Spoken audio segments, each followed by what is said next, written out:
Hey everyone, welcome back to my YouTube channel, my next video. This is going to be an additional or continuation of the PowerShell GPT exercise that we did. It's not quite going to be the same vein. This is more showing off something that I did that I thought was cool. And I made it public for you guys to use if you wanted it. Basically, I was talking about the PowerShell chatbot and showing off the results and to a lot of my friends, and they were like, "Oh, how can I play with it?" Unfortunately, being a PowerShell bot doesn't make it friendly to play with. So what I did instead was um, I created a web interface, I guess, for the bot. Essentially, I created a web interface. I'm calling it Rising Tide Consulting Web Chat GPT. It's a web chat powered by OpenAI's ChatGPT models. It uses the exact same scripts, but it's done in Node JavaScript. And you can see there's a couple bugs with it where sometimes it'll fail. Here's a picture of the main page. It'll give you the intro, like basically what the purpose of the bot is. It'll ask you for the name of the bot, and it'll ask you for your name, just like we did in PowerShell. And then here it'll provide, once it loads, it'll provide the persona. This is like a description of what the chatbot's been instructed to do. And then it'll interact as your chat assistant, taking that role. So the previous exercise of doing it in PowerShell, you can play with the bot in PowerShell, or you can do it in the web interface. Now, as of right now, this moment, and probably for the next 2 hours, the chat is available to play with publicly using my OpenAI API. So you can come in here, you can call it SnarkyBot or SnarkBot 2.0 or whatever you want to do. And then set your name, Mendy, and then it'll initialize the bot. And you can see it's generating the AI persona and profile pic.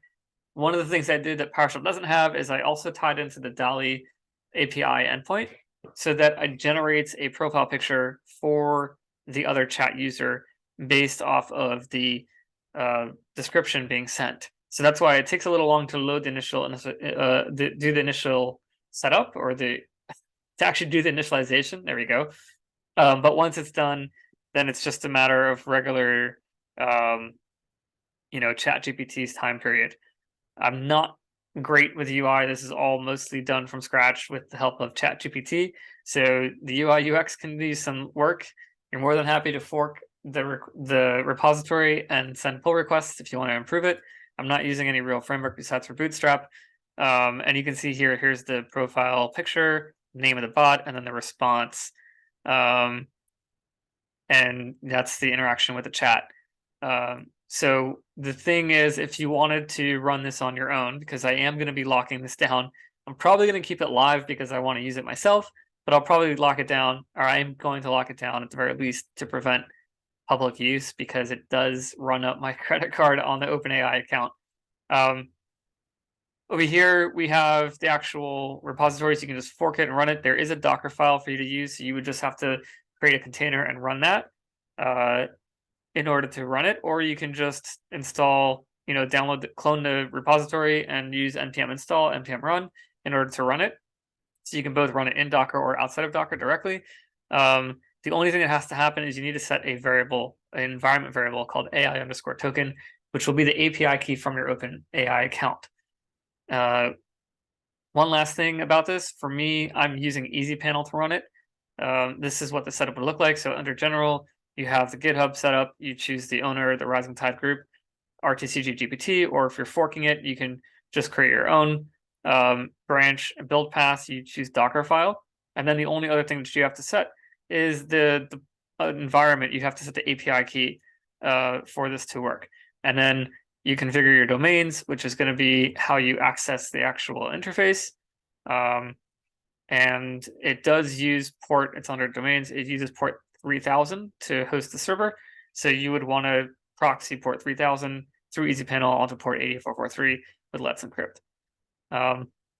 Yeah, so that's it. If you want your own chatbot or your own roleplay buddy or whatever you want to call it, you can literally give it the name. So I'll just do one other thing here. We can give it any name and it will adopt that personality. So if I do Darth Vader or Lord Voldemort, right, or Dobby the House Elf, let's say, and I'll say my name is Mendy and initialize. And I actually have no idea what's going to happen with the profile pic because we may run into the bug of it generating the profile picture.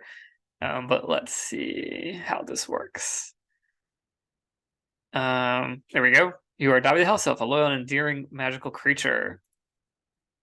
Hey, Dobby. Have you seen Harry? Let's capitalize that. And there's Dobby the House Elf. That's kind of interesting.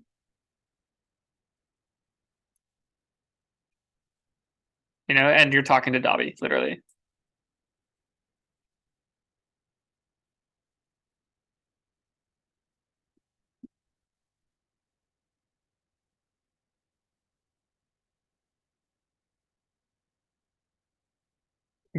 And let's just see how he reacts when someone tells him that we're going to kill his favorite character. This is something you can get lost in for hours. And there we go. I cannot allow you to harm Harry Potter, sir. He's my friend and protector. As a house elf, sir, I need to assist and protect those in need, sir. If you need any help, sir. But I cannot allow you to harm Harry Potter, sir. So knock yourself out. Like I said, this is still open for a little bit before I lock it down. Or you can host it yourself and play with it. And let me know what you think. Thanks for watching.